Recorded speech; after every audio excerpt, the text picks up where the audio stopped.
Universal is still not operating at full capacity when it comes to Epic Universe. They admitted on the earnings call that they were still testing out that park, which is amazing to me. They still have some operational issues, which in some way, I'm going to say this excuses those operational issues. I went to Attractions Magazine for this one by Blake Taylor. Epic Universe still not operating at full capacity, but continues to shatter records for Universal as its future looks bright. I'm also going to point out that these parks did not cannibalize the existing parks. So Diagon Alley, otherwise known as Universal Studios Florida, still maintained its numbers, as did Islands of Adventure. Great park over there, Islands of Adventure. So looking down here, Comcast, the parent company of NBC Universal, hosted its quarterly earnings call on January 29th. And they revealed key data. Universal Parks crossed $1 billion in a quarter for the first time in EBITDA. That's earnings before interest, taxes, depreciation, and amortization. First time they've been above $1 billion, and is a 21% increase in quarterly revenue year over year. So that's an amazing amount of growth for this company. One park, 20%. As far as they're concerned, I guess that they would prefer it be a different way to handle it. Over here, Robert Niles from Theme Park Insider. Epic Universe drives record earnings at Universal theme parks. It's getting to the point where when they advertise this park, they're actually advertising the entire resort because they know they've got people with Epic Universe. And I cannot recommend Epic Universe highly enough. And I think you should do multiple days. I will say there's some stories about operational issues here and there. If you are going, you should try to avoid a day that has a lot of rain because that does take down a lot of their rides. But the Dark Universe, Monsters Unchained ride, and the Harry Potter Ministry of Magic Battle for the Ministry ride, amazing rides. Battle for the Ministry, not my favorite ride. It's not my kind of ride. I hate simulators, even when that simulator is the entire gigantic room around you. See, I like that ride. It's amazing. So looking at this, Universal on top of this just announced their Universal Kids Resort. Sorry, not just announced. They are doing their build up to the Universal Kids Resort, and it's very actively a different thing than the Epic Universe advertising. We reviewed it on this channel. They're also doing Universal UK. There are expansion pads over here at Epic Universe. So when I ask which of these theme park companies is the most poised to continue on and grow, there's no question to me that it is Universal Parks and Resorts. The other ones, they could get something together. Busch Gardens has some ambitious plans for some of their parks.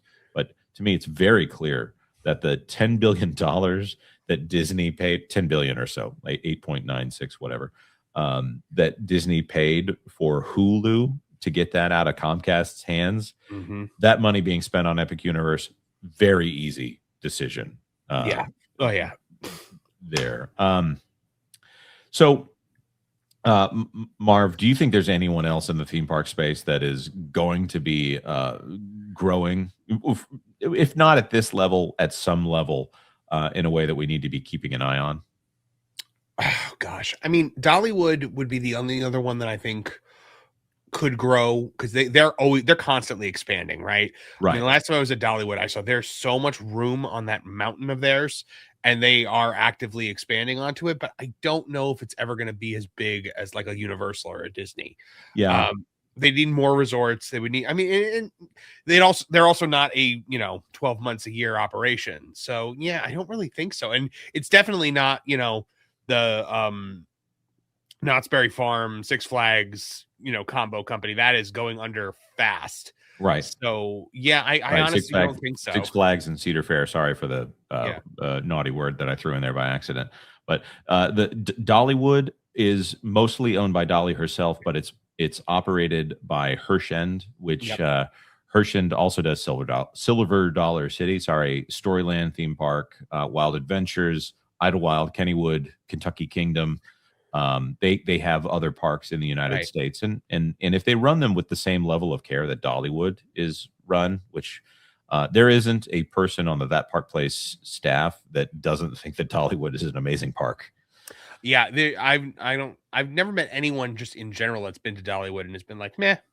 Yeah, it's very impressive and it's very well maintained. But Oh my here, gosh, yeah. Universal has stolen the crown from Disney, in my opinion. And the only thing that's left is the fact that Disney actually has the dominant space at the moment, but it won't take long for, if Universal keeps doing what they're doing, we're looking at within 10 to 20 years that Universal might be the primary here. Now, Disney has every opportunity to change something, but the things that Disney probably needs to be looking at, and I'm not saying I want this to happen, I'm not saying it would look good from the outside, but if they're being completely financially reasonable, not worried about shareholders or anything like that, they should close one of those theme parks and put those resources into re-emphasizing their existing theme parks. If they wanted to do a fifth gate, I think that's actually something where they're just trying to appease to shareholders to say, Mhm. look, we're growing, even though they already know Animal Kingdom was already eating their lunch. Yeah. Animal Kingdom was cannibalizing the other parks and taking guests over to Animal Kingdom. I'm going to say something very mean, which is I don't think that Animal Kingdom has that effect on the rest of the parks anymore. No. No. No, it's nobody goes to Animal. I mean, well, why would they? There's so few attractions right now. Yeah. And a lot of Animal Kingdom right now is behind walls. So Yeah. yeah. So I think this is something where it's Universal's theme park industry right now, even though they represent half Mhm. the visitors to the Orlando area instead Well, of and compared to Disney.